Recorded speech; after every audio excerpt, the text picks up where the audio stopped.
In this video, I'm going to show you exactly how to avoid overpaying for NFTs. This is a crucial skill to have, whether you're flipping NFTs for the very short term, for an hour or less, medium term, up to a week or so, or even longer term.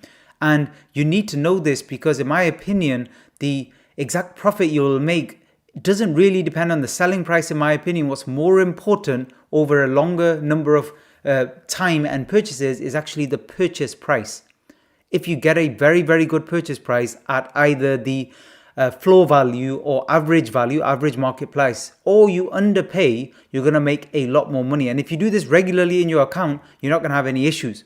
And I see all the time people overpaying for NFTs. And the way I can see that is I'm literally looking at the activity tab and I'm seeing other transactions go through. I have a look at that particular NFT in the collection and I'm gobsmacked. I can't believe what people are overpaying for some of these.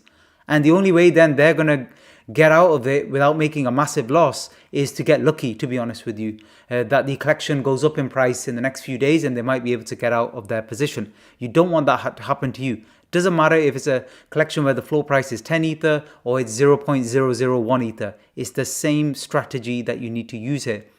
So the example I'm going to use is on Prime Ape Planet. And by the way, before I get started, thank you so much for all the support I've been getting for the channel recently. And don't forget to ask any questions about OpenSea or flipping NFTs. If anything doesn't make sense, please comment below. The reason I'm making this particular video is because a couple of people have commented on how to purchase. Do you click the buy now? Do you make offers? How do you actually do it? Now you can see in this particular collection, there's 8,000 items for sale. And out of that, a certain number are available as buy now. And what we can do, first of all, is we can have a look at the cheapest one in this particular collection, which is 1.67. Have a look, by the way, interestingly, that the next few are quite a bit higher in terms of price. So the floor is relatively thin in this niche and in this particular collection. And the reason for that is because the supply is getting eaten up and there's no more new listings coming up at the moment.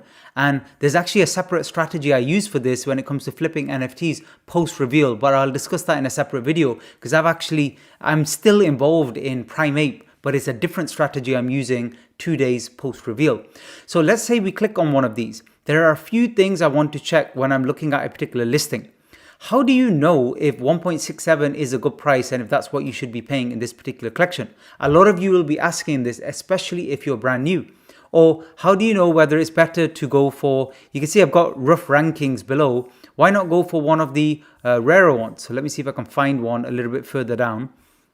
So I'm generally looking for ones in the 2,000 to 3,000 range. So this one's a lot rarer, not a lot, but basically it's in the top 3,000. And these are approximate rankings, like nothing's exact. And remember, a lot of this is subjective as well. What we think should be a higher ranking might not matter. It's what the market will actually pay. So just keep that in mind as well. This is 1.99. Should I go for that one instead, or should I go for the floor one? Or should I go for the rarest one in the whole collection, which might be 10 or 20 ether? Which is the one to buy and how do you get the best price? That's what I'm trying to discuss in this particular video. The first thing you must do is have a look at the overall collection. Now you could do that with ic.tools, which is a software I use all the time, or you can click on the activity tab here. And what I want to see is what's the trend. Now this is the first thing to notice. The trend here is a little bit sloping downwards in terms of recent price action over the past 24 hours. Something to note and be careful about. Because at the moment, the floor has been going down. It's stabilized. I think the lowest I saw on this particular collection was about 1.45, 1.47. So stabilized, it's probably basing. But when it's downtrending, then you have to be extra careful when you're buying even at floor value because the prices can drop further. So just keep that in mind as well.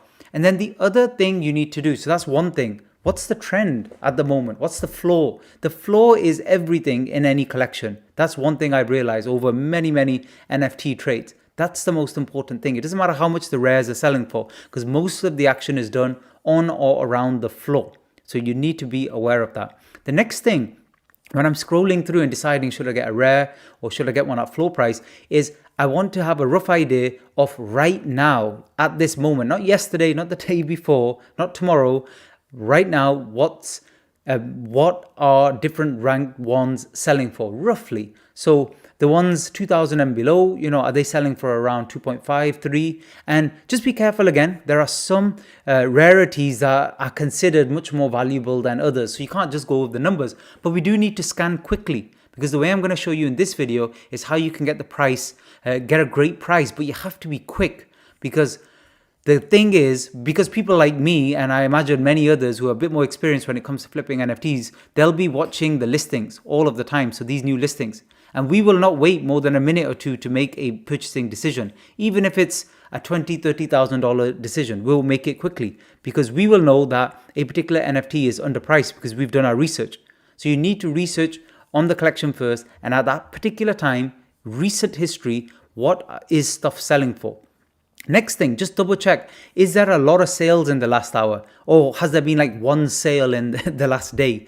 If there's hardly any transactions, just completely stay away from that collection. It's likely to be either a rug pull or just a collection with extremely low interest. And it's going to be very hard for you to flip for around the price you bought it for, or a little bit better. This one has massive volume. You can see just in the last hour, we've had, I would say 10, 15, 20 maybe transactions an hour. That's very, very good. And it means it's a very healthy market, which means when you come to sell in future, there's a good chance you would get your price that you're looking for, a target price.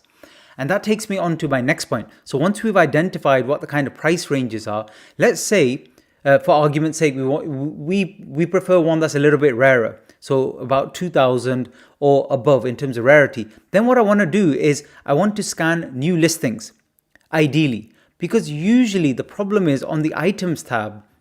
If you scroll through it there, a lot of the good ranked ones would have been taken. Anything half decent that's come under value in this collection will be snapped up within 5 minutes. So you have to learn to be quick in terms of your research with this. That's just the way it is. And the reason myself and others are able to take advantage is because all the time people who have minted this, they're listing. So if you do scroll down here and you find a listing that looks pretty rare and you think the price is good, just be careful with that, because it may have been sitting there for a while. So that's my next tip. Generally speaking, if you're serious about this kind of longer term and you want to get great prices, you will be buying from the activity tab, not from the items.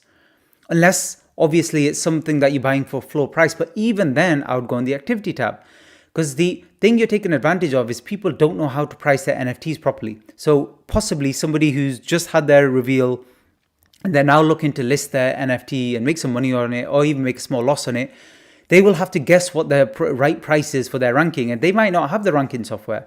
So they may rank 1,321 in terms of rank, and they may price it at 1.9 because they don't know what they're doing. And then you can quickly purchase it. So literally you'll see it come up here and you'll see it underpriced and you will just purchase it. And I'm just looking at the last three. There's nothing here. All of these are overpriced, to be honest with you. There's nothing I'm seeing here of value. So you might need to sit in front of a screen for a couple of hours to wait until you get one or two good deals. But remember, if you get one or two good deals and these are even one ether underpriced, that's $4,000 you've already made just by buying an underpriced one. So remember, it's the actual purchase price which is more important. Next tip, so let's click into one of these. For example, this one that's just been listed. The next thing I want to look at, we talked about the trends as well, but how do you know whether this is one that people kind of care about? Well, there's many ways to do it. One way is you can check on properties, click on the rarest rank here and open it up just to see what the cheapest ones are with the pink hoodie, for example. And you want to be buying the cheapest one, always the cheapest, because like I said, it's about purchase price. So if you click on hoodie pink, we can see there's 191 of those. How many are available to actually purchase right now? 51. What's the cheapest? 1.9. And I think the one we were seeing was maybe the third one. So not quite the cheapest. And it's not great value here because I prefer it to be 1.9 and then there's a massive gap and then the next cheapest is like kind of 3.5. That's how I know I'm getting a good deal and I might be able to sell it quickly. Another tip, scroll down and then click on filter and listings. Have these people been reducing their price aggressively trying to make a sale? Why is that important? Now, if they've reduced it in the last 10 minutes from 3 to 1.9, you could still be getting a very, very good deal. But sometimes they've been reducing it by 0.01 for the last 3 days and they've not managed to sell it, which means clearly nobody cares about this NFT, unfortunately, for that person. So somebody's only going to buy it once the price gets low enough that it's attractive for them, if that makes sense. So just be careful about that. If it's been reduced a lot over a while, you might want to stay away from that one. That might not be one that you're getting good value, just because hundreds of other people might have viewed it and said no. So what makes you think that, you're suddenly getting a deal and you might be able to sell it for more? So I hope that makes sense. You can even see it here. You can see the number of page views at the top. So sometimes that helps as well. So it's all of these little kind of things, little bits, little tips and strategies that will help you make that kind of purchasing decision. And these are the types of things you want to actually look at. The previous purchase price, in my opinion, is not relevant whatsoever because things change in markets so fast. So this could be a lot higher, a lot lower. It honestly doesn't matter for this particular NFT. Now, they do tell you the price history on this on OpenSea for each listing, especially if it's been sold before. But in my opinion, that's not useful at all. So you can completely ignore that. My next tip, should you buy rare or should you buy flow? Now, this is, a topic for massive debate, but in my opinion, if it's a collection that's already been running for a while, I prefer to look at flow because I find it very, very hard to sell the rares unless I'm selling it at a reveal or just after a reveal. That's when the whales come in and they want to just pick up all of the rare ones and then they go away. So most of it, even though you're seeing prices there, so let me prove it to you. So you're seeing prices there of 9.9, 4.95, 6.15. So you're seeing quite high prices, 10. But how much are they actually selling for? You'll see that a lot of the selling prices are actually quite close to the floor price. That's what people are actually paying. So less and less people are buying the rares. Doesn't mean you can't sell it, but you might have to hold on to the NFT for weeks. And anything can happen to the floor price in a few weeks. If you get lucky, things might go up a lot. If you get unlucky, things will continue to drag down and you'll be stuck with an NFT, especially one of these of higher value, and then you're in trouble. So you just need to be very, very careful of that. Now, I have probably another 5 or 6 strategies I could share with you, but again, it's just going to make the video too long. If you've enjoyed the video, don't forget to hit the like button and make sure to comment below as well, so I know you're appreciating these types of videos where I go a little bit more in depth into sniping, how to purchase stuff a little bit cheaper, and then how to flip for large profits. The final little tip before I forget is, I think somebody was asking about offer prices. Me personally, I never ever bother with making offers to people. You can go around and offer 20 different NFTs and you might get lucky. But the problem is, look, sometimes people don't even see them. So then you might have to leave them for 3 days. The next problem is in 3 days, the floor could have tanked.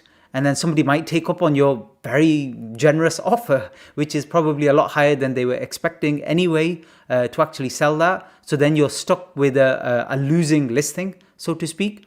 And the other issue is time. It consumes a lot of time offering all over the place. Another issue is keeping track of all of your offers as well. So many different things. And, a lot of the time, if you're underpricing NFTs and if you're offering everything for 30-40% lower, you might never ever get any acceptance of your offers. So you're just wasting a lot of time then. But I personally find it's easier if I see something come up in activity, and even I'll have a look now to see if there's anything interesting for me. If I'm having a look here and I see, nothing here really here at the moment, but if I see something attractive, I'll go for it. Another quick tip as well is, like I said earlier, certain traits are more favorable. One of them is this one. So if you ever see laser eyes in pretty much any collection, they always sell for a little bit more. That's why people are trying to get a little bit more for these, even though the ranking is not particularly high. But let's have a look what the cheapest laser green one is. Click on buy now. And you can see, I'm not sure if that's auction only. I think these are auction only. So the cheapest is here. So $3.99, which is not a really bad price, but you can see here, even this person, last 4.7, they're going to be losing money to buy it for 3.99. So remember, it's all about the purchase price. You have to make sure you're underpaying for your NFTs. Doesn't matter when you're getting them. And be careful in massive pumps as well.